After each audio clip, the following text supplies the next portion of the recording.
There is nothing normal about the kind of messaging we're receiving on social media.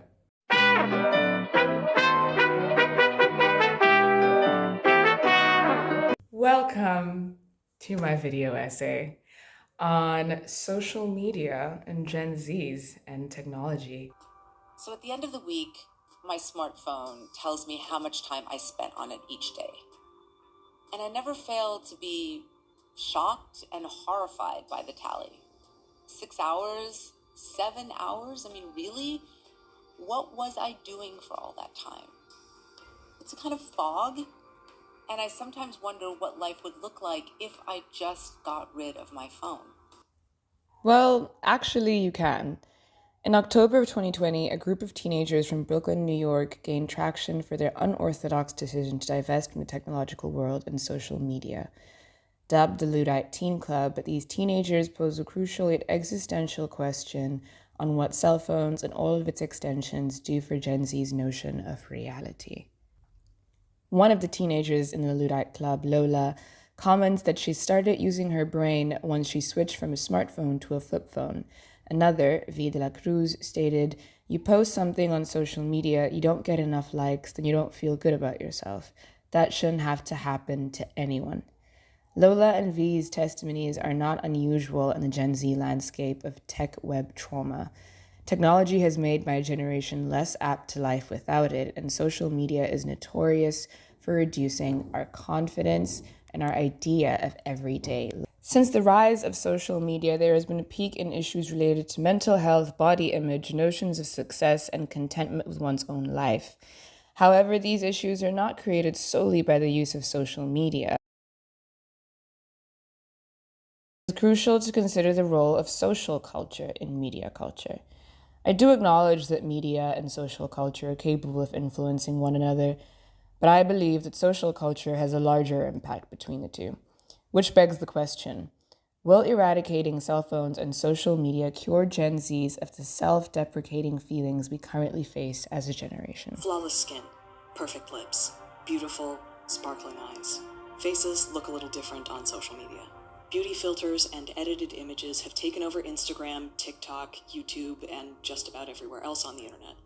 Sometimes it can be interesting to see what people think the internet will believe is natural, but it's becoming incredibly common to change the face that you share. 71% of people edit their selfies. That percent is even higher among young women. One study found that 90% of women under age 30 edit or filter their pictures. Here's what I've learned about how Instagram and TikTok have changed our standard of beauty and the harms. Social media often gets blamed for how Gen Zs respond specifically to beauty standards and how that affects people's mental health, their notions of success, their ideas of beauty. But I was curious to know is social media really the beginning of these issues? Are we the first generation to feel so horrible about ourselves if we don't get enough clicks on Instagram, if we don't get enough likes on Twitter?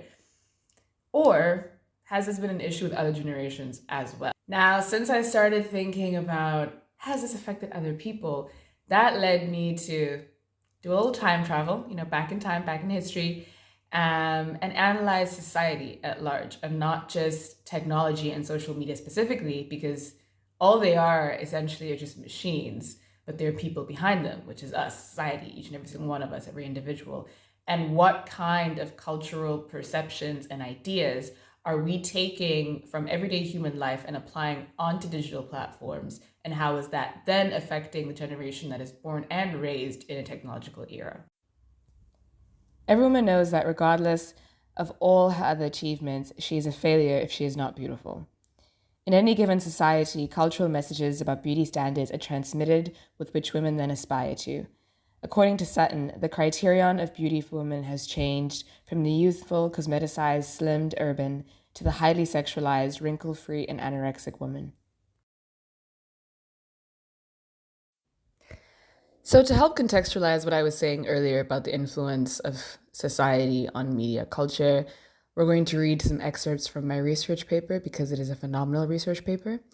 Anyway, so we're going to dive into some communication theories of digital media, and then we'll do a breakdown of how society affects digital media and how digital media affects society.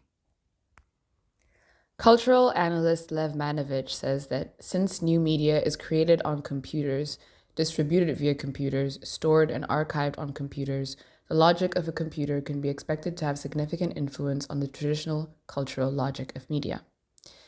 What Manovich offers is a normative theory through which media can be understood. He describes it as transcoding. Manovich attests that culture has been ushered into computerization, and thus the manner in which modern society receives and digests media has to be representative of differences between cultural versus computer layers of new media. What he refers to as the traditional cultural logic of media is the older analog inclined perception of media that is not representative of a digital age. Due to the culture of media having changed, social culture has also been affected. For instance, instead of having to stop and pick up a newspaper at your local market, you can now download a news app onto your phone and have it autoplay as you're taking a shower. Admittedly, I had to Google where one would even buy a newspaper because I am Gen Z. Anyway, similarly, Jens F. Jensen's theory, also a cultural analyst, of interactivity claims that users have the power to influence the content and form of communication. Interactivity is a highly contested theory due to some theorists such as Asserth, claiming that to declare a system interactive is to endorse it with a magic power. I would propose that it does not bestow a magic power, but rather it takes into consideration the human aspect of media. Lister et al. Claim that interactivity has a neoliberal approach to it that demotes users to mere consumers. Quotation. It is seen as a method for maximizing consumer choice in relation to media texts. End quote. By virtue of existing within a capitalist society, everything is a commodity, including people. So why would technology and media be any different? Manovich, in Software Takes Command, adds that the computer moved from being a culturally invisible technology to being a new engine of culture, which centralizes it to the systems of 21st century culture. Social media has managed to capitalize itself as an industry with massive influence. Fulcher adds, the normalization of social media is expressed by ubiquity and apparent necessity. To abstain from social media might be considered by some as proof of abnormality and a cause for suspicion. This is uniquely the case for Gen Z's demographic, which was born into a technological era. Gen Z's only notion of social functioning is the current virulent stage of late capitalism paired with the pernicious relationship to tech and web.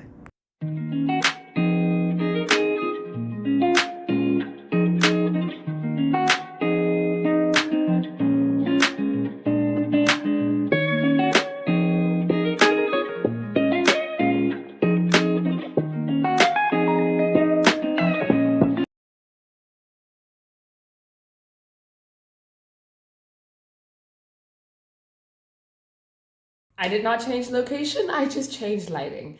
Anyway, let's break down all that very academic jargon that I just spewed out to you. In summary, to make this more understandable, social media and digital platforms do not exist in a vacuum. They exist side by side to society. It's interactive, as Jansen said. The platforms influence us and we influence the platforms. And to link it to what Manovich is saying, by virtue of existing in an era with a whole new technology, we need to adapt to know how to deal with that technology. Mankind has had analog media for hundreds of years, and then we had digital media. Not digital. Broadcast media for 100 years, and we got acclimatized to using that. Digital media has only been around since officially 2002. So that would make 21 years now of living in a technological era, and we're still not acclimatized to these systems and how to revolve around a life that is entirely inundated by technology.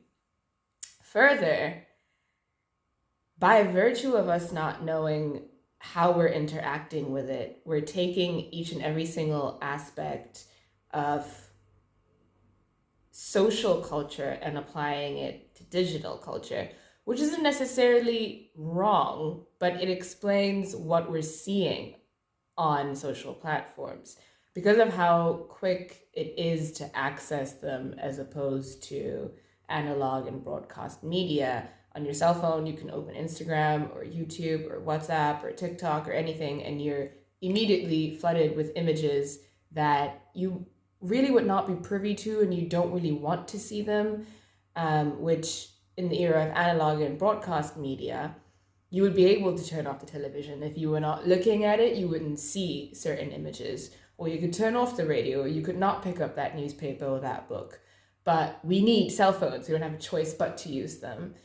And social media specifically has become such an entrenched part of everyday life. Some employers need you to have it. Some schools need you to have it. Some jobs require you to use it. So it's almost impossible, either from a professional or personal level, to not use social media platforms and not be made to feel like you're an abnormal person. Also, with the advertisements that we saw, I'm just going to pull them up, of Dr. Jean K. Walter's clothing that helps you lose weight, and the Love Quiz, which is about Lysol, selling Lysol to women to preserve their marriages. These are 20th century adverts from the 30s and the 50s, which were targeting beauty, targeting the idea of you need to look A, B, C, and D kind of way in order to be presentable and acceptable within society. These images are not new to contemporary society. We have always had very stringent and violent, dehumanizing, and reductionist beauty standards. This is a social issue. Human beings have this problem, and therefore we're seeing it so much on social media.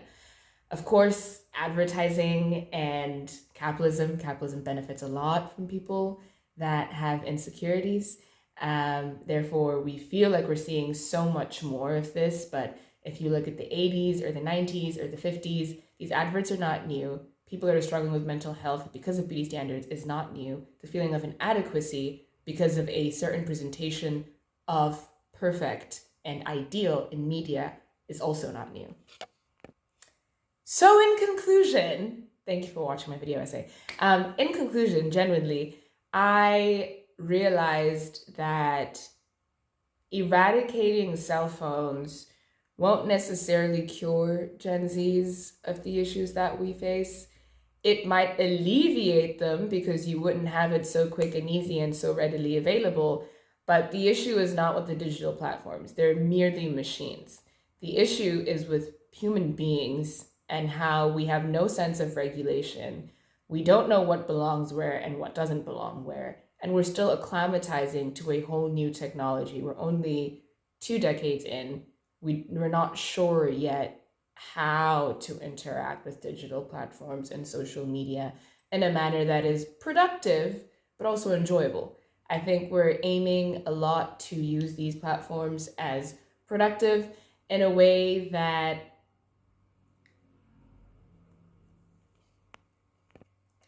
ends up being more of a counter to what we're trying to do. We've definitely commodified social media a lot, and we have a very fetish-like relationship with it where we assume that it can solve all problems. Be that as it may, yes, this is my conclusion.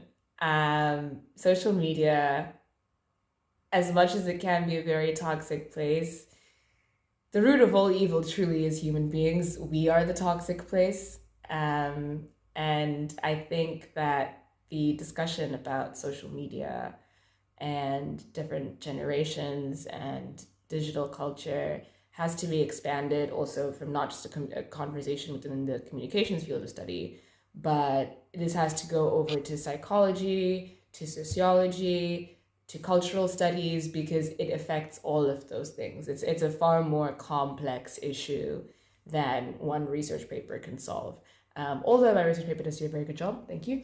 But yeah, in totality, only time will tell. I think in the next 10, 20 years, can we really look back at what has social media on its own done? Like, what has the platform in itself communicated to people? This makes me think of McLuhan's The Medium is the Message, because the medium does in some kind of way communicate what it's trying to do and how it should be used.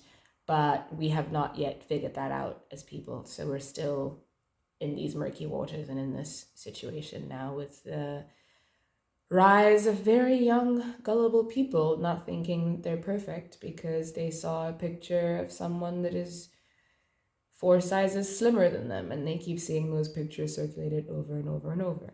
And it's sad, but it is the reality currently. And I genuinely do think that this is a problem that sociology has to be tackling more so than communications. But yeah. The link to my sources and my research paper itself will be in the description down below. So enjoy that. Thank you for coming to my TED Talk. Just coming to my video essay. And I hope to make more of these and spread more information. All right, bye.